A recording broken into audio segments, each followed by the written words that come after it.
meus amores, tudo bem com vocês? Aqui é a professora Beatriz, do terceiro ano 1, do Grupo Escolar Municipal Raquel Figueiredo de Assis. Esta semana vamos iniciar a revisão da apostila do primeiro bimestre.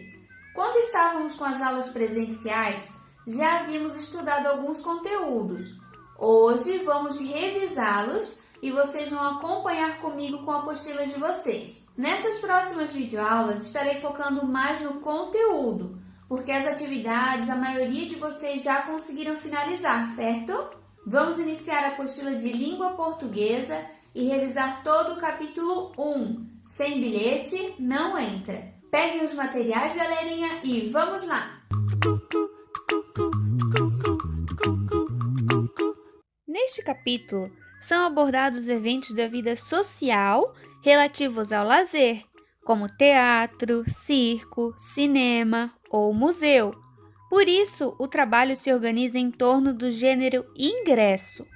O domínio da leitura das informações nos ingressos que permitem o acesso a estabelecimentos culturais. Além do ingresso, vamos estudar o cartaz de divulgação e a sinopse, por meio de leituras e análises desses gêneros textuais. Observem a imagem de abertura do capítulo. Por que as pessoas estão em uma fila? O que têm em mãos e onde querem entrar? Essas pessoas estão em uma fila para entrar em um circo. Para permitirem o acesso delas no circo, elas têm em mãos um ingresso que pagaram para adquirir. Todos, se não a maioria de vocês, já estiverem em uma situação parecida, certo? Seja para entrar em um circo, cinema, teatro, zoológico ou mesmo no Parque Beto Carreiro, entre outros. Todos os lugares onde a entrada é paga, é necessário apresentar um ingresso na hora da entrada. E antes de entrar, temos que estar em uma fila. É muito importante respeitarmos a fila, normalmente feita por ordem de chegada. Em quase todos os lugares precisamos enfrentar uma fila, não é verdade? Nos supermercados, nos pontos de ônibus, na escola, restaurantes, em locais de lazer, lojas e muito mais. Normalmente elas são entediantes, mas vocês já imaginaram como seria a organização dos locais se não houvesse uma fila? Como seria desagradável se os mais apressados ficassem passando na frente dos outros, ou se houvesse um congestionamento de carrinhos de compras nos supermercados, não é mesmo? Ao invés de desrespeitar as filas, podemos torná-las um local mais agradável. Sim, isso é possível. Podemos aproveitar o tempo na fila para conhecer novas pessoas, trocar ideias, fazer novos amigos, não seria legal? Além de fazer novas amizades, podemos demonstrar o respeito pelo próximo. Da próxima vez que vocês entrarem em uma fila, tentem e vão perceber que podem não só transformar a vida de vocês, como a vida das pessoas que estão em sua volta. Agora eu quero saber uma coisinha de vocês. Quando vocês foram em algum lugar que havia ingresso, vocês precisaram apresentar o ingresso para entrar? Ficaram na fila? Precisaram ler o ingresso para obter alguma informação do evento?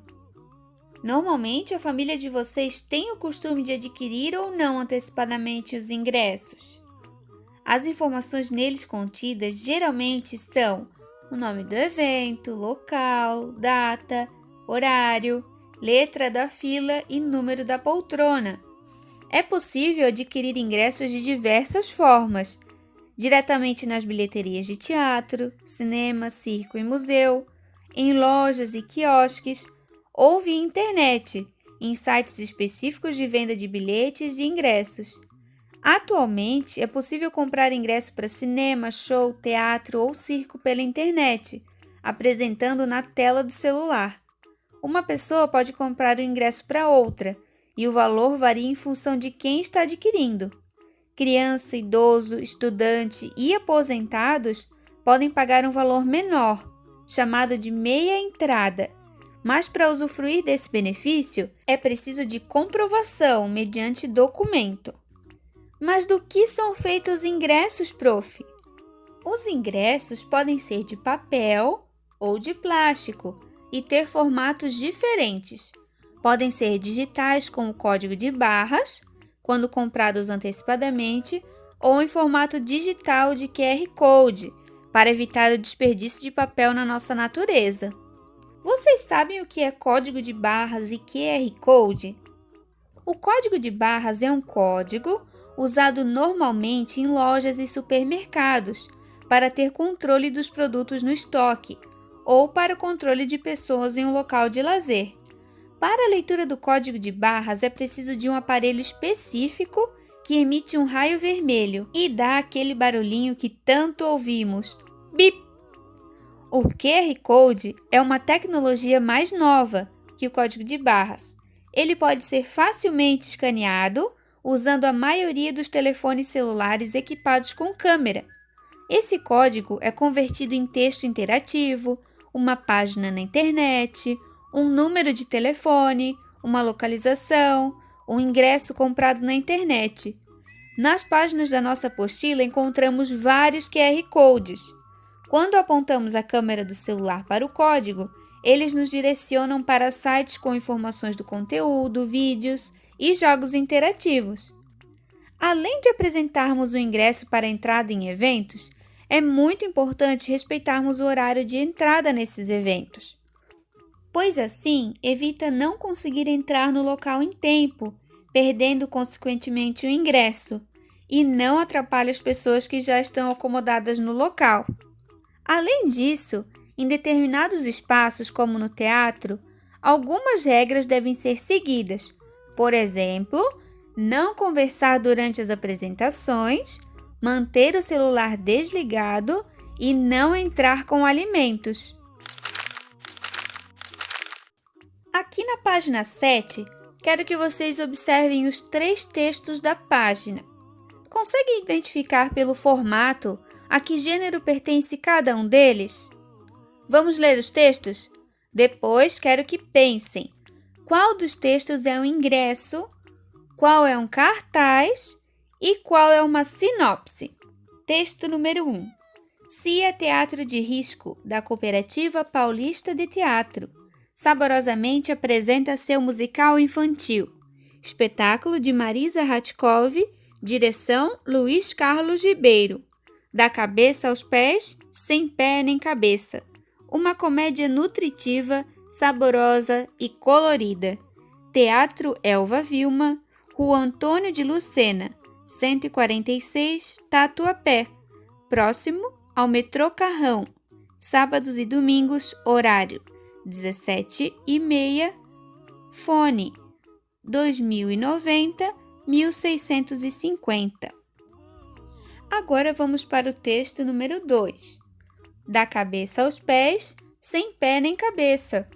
Henrique, garoto que não quer dormir nem comer direito, vive uma experiência imaginária por dentro do corpo humano, com a ajuda de um médico, uma dentista, um professor e 2 nutricionistas. Texto e interpretação, Marisa Ratkov. Direção, Luiz Carlos Ribeiro. 50 minutos. Recomendação da produção, livre.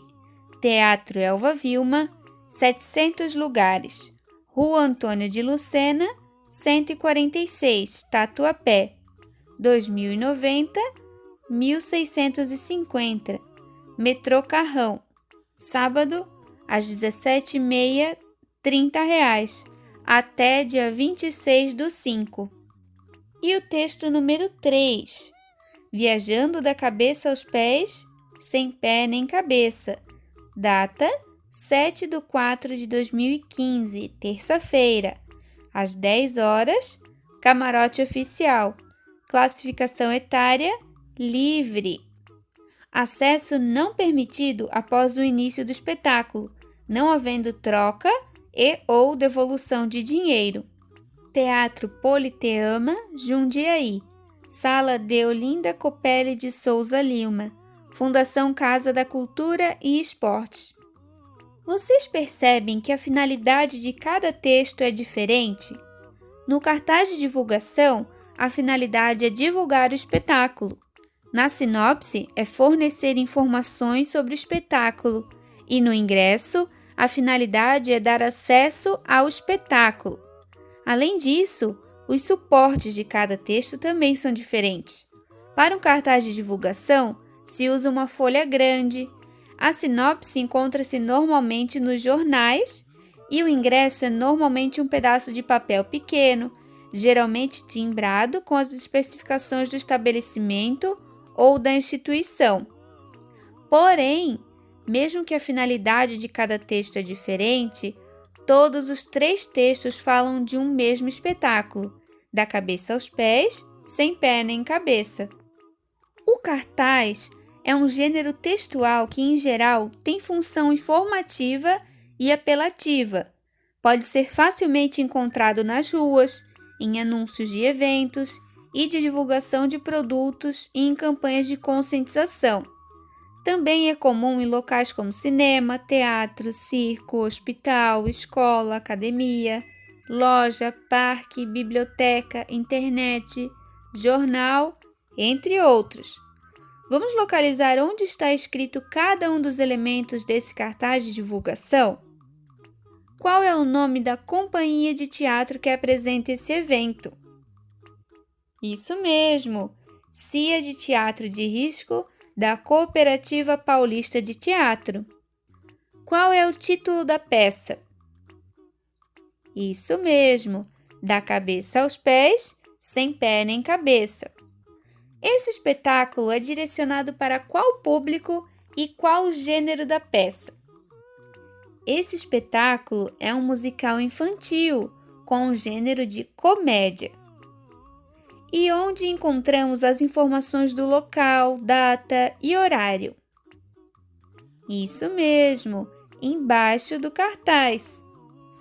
Na página 8, encontramos questões referentes às características dos 3 textos e referente ao texto 1. Agora sobre o texto 2. A sinopse é um texto que tem o objetivo de apresentar, de maneira resumida, objetos culturais, como filmes, peças teatrais, livros, etc. O resenhista não emite opinião sobre a obra apresentada, apenas informa o leitor, despertando ou não o interesse deste para o evento resenhado. Qual é o objetivo cultural dessa sinopse? Isso mesmo, é a peça teatral que vimos no cartaz de divulgação, da cabeça aos pés, sem pé nem cabeça. Vamos localizar onde está escrito cada um dos elementos dessa sinopse? Onde se encontra o nome do autor e do diretor? Isso mesmo, aqui nós encontramos. Agora quero que encontrem o tempo de duração do espetáculo. Muito bem, é aí mesmo. Quero que encontrem o nome do teatro. Isso aí! Agora o número de lugares disponíveis. Muito bem! E a classificação etária? Muito bem, aí mesmo que nós encontramos. Mas o que quer dizer todas essas palavras abreviadas, prof? A abreviatura é a redução escrita de uma palavra, isto é, grafar com algumas letras, geralmente as iniciais, seguidas ou não de ponto. Vamos ver o trecho a seguir e repare nos destaques das palavras abreviadas. Interprete quer dizer interpretação. Dir quer dizer direção. Min quer dizer minutos. Rec quer dizer recomendação. Lug quer dizer lugares. R quer dizer rua. Sabe quer dizer sábado. E o H quer dizer horas. Na página 9, encontramos questões referentes ao texto 2. Agora vamos ver comigo o texto 3. Vamos observar qual é o nome da peça a que o ingresso permite assistir. É a mesma peça que vimos no cartaz de divulgação e na sinopse. Ele informa o nome do teatro e da sala em que o espetáculo será apresentado, além de endereço, data e horário de apresentação. Em teatros, os lugares são organizados de diferentes formas e que geralmente há espaços especiais para pessoas que optam por pagar um valor diferenciado pela privacidade, como os camarotes, que por serem destinados a poucas pessoas, não apresentam numeração das poltronas. Há ainda o camarote oficial, local reservado a autoridades ou pessoas de grande influência.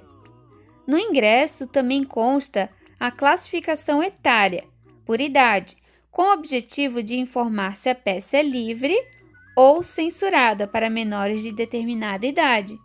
Neste caso, a palavra livre significa que qualquer pessoa de qualquer idade pode assisti-la. Vamos ver o que está escrito no retângulo amarelo no canto direito do ingresso. Acesso não permitido após o início do espetáculo, não havendo troca e ou devolução de dinheiro. A cor amarela indica atenção. É um aviso muito importante e que deve ser seguido por todas as pessoas que frequentam esses espaços culturais. E qual é a data da apresentação? Isso mesmo, dia 7/4/2015, terça-feira.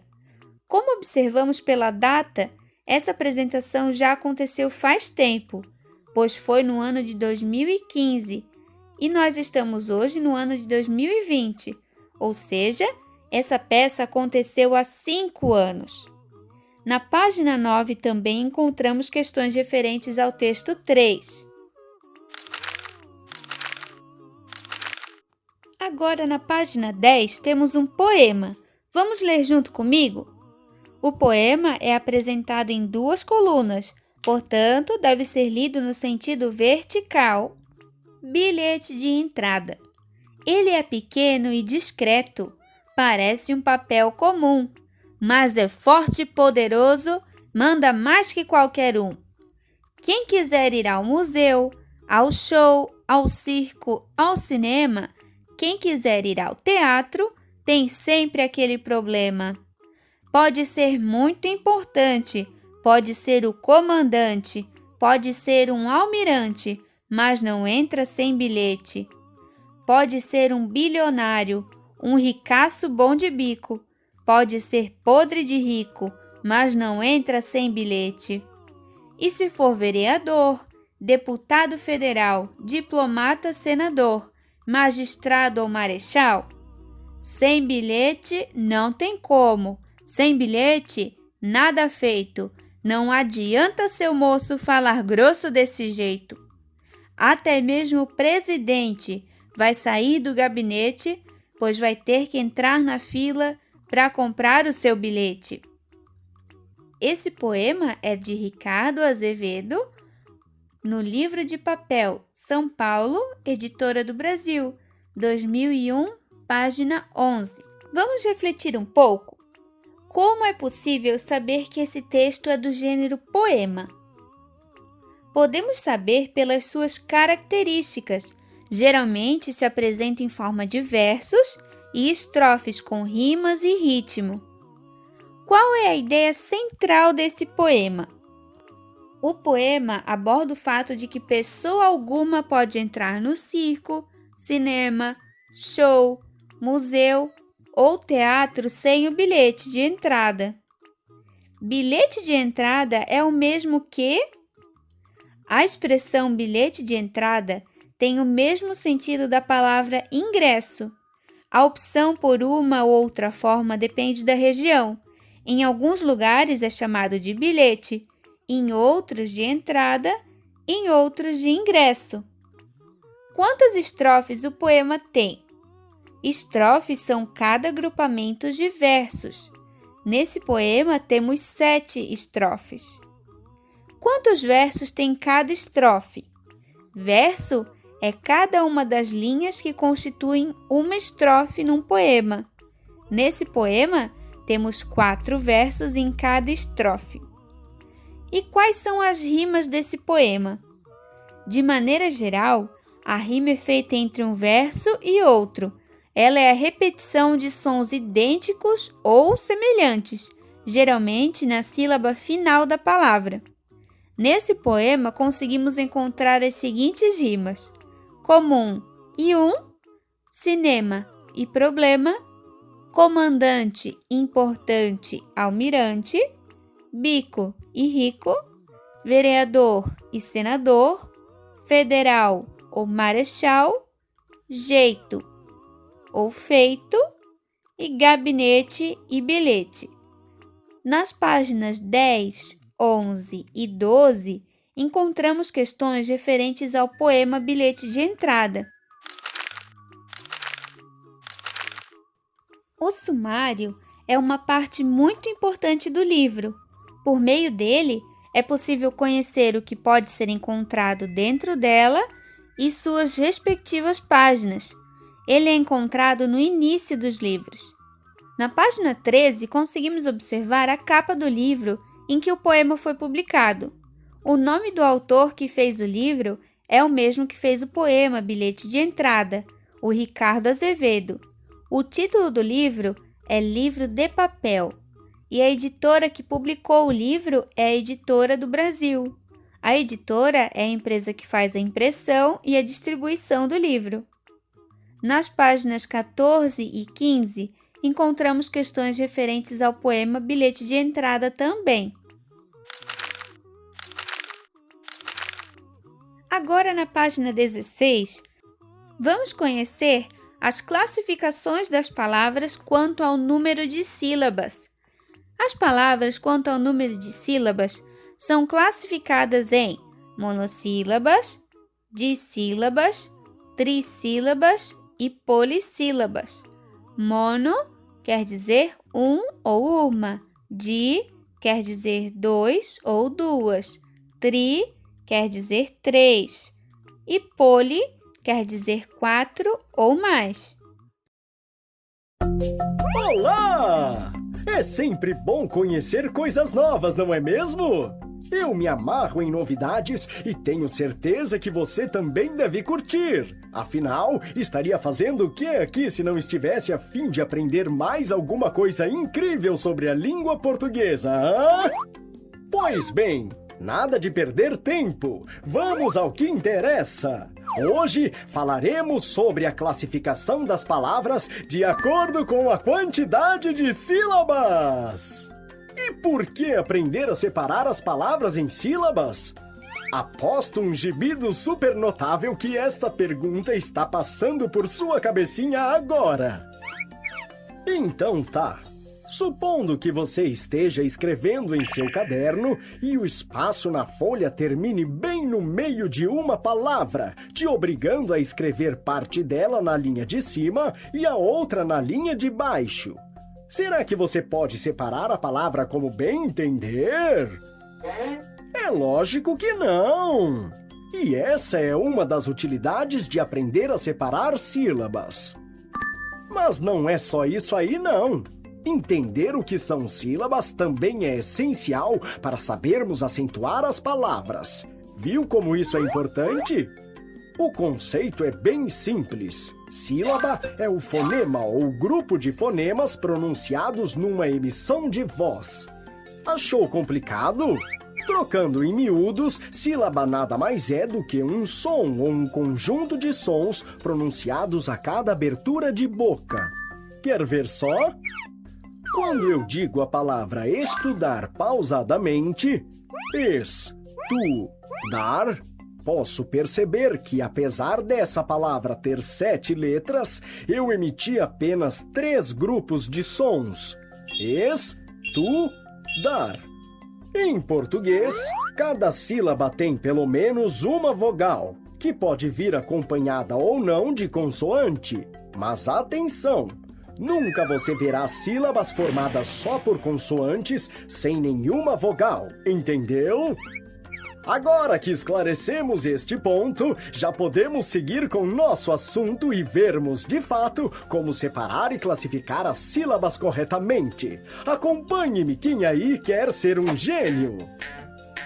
As palavras são formadas por uma, 2, 3 ou mais sílabas. De acordo com o número de sílabas, as palavras recebem uma classificação. Preparado para conhecer todas elas?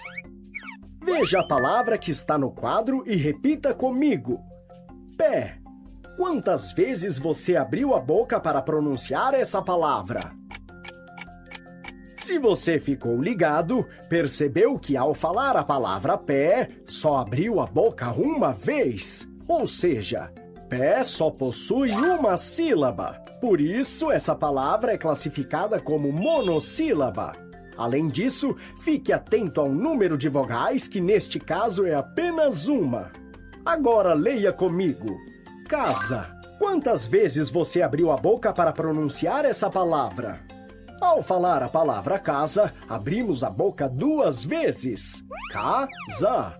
Com uma vogal em cada sílaba, o que quer dizer que esta é uma palavra de sílaba. Tá fácil, hein? Que tal complicar mais um pouquinho? Leia a palavra que aparece aí na tela. Cachorro. Veja que esta palavra possui 3 vogais. Consequentemente, é formada por 3 sílabas, o que nos leva a concluir que ela é uma trissílaba. E quando a palavra tem 4 sílabas ou mais, como é classificada? No exemplo, temos 2 palavras, tartaruga e hipopótamo. Leia com atenção e procure identificar o número de vogais e sílabas que elas possuem. Valendo! Perceba que a palavra tartaruga é composta por 4 vogais e quando é pronunciada, você com certeza percebeu que ela possui 4 sílabas. Já a palavra hipopótamo possui 5 vogais, que formam 5 sílabas. Apesar de terem quantidades diferentes de sílabas, essas palavras possuem algo em comum: sua classificação como polissílabas. Sendo assim, não se esqueça, toda palavra com 4 sílabas ou mais recebe o nome de polissílaba. Vamos localizar no texto da página 17 palavras monossílabas. Pronunciem a palavra bem devagar.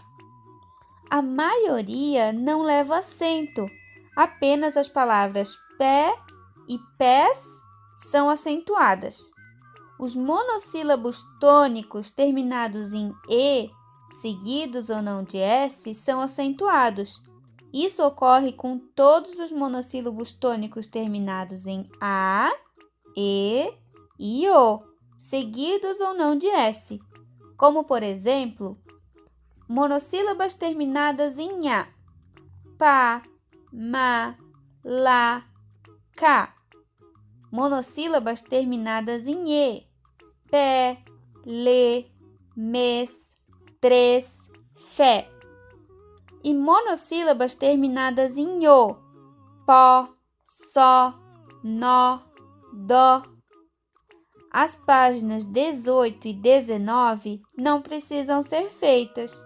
Por hoje era isso, meus amores. Espero que tenham gostado do vídeo. Não esqueçam de deixar o like e de colocar o nome completo de vocês aqui embaixo nos comentários. Na quarta-feira, iremos iniciar um novo capítulo na nossa apostila do primeiro bimestre.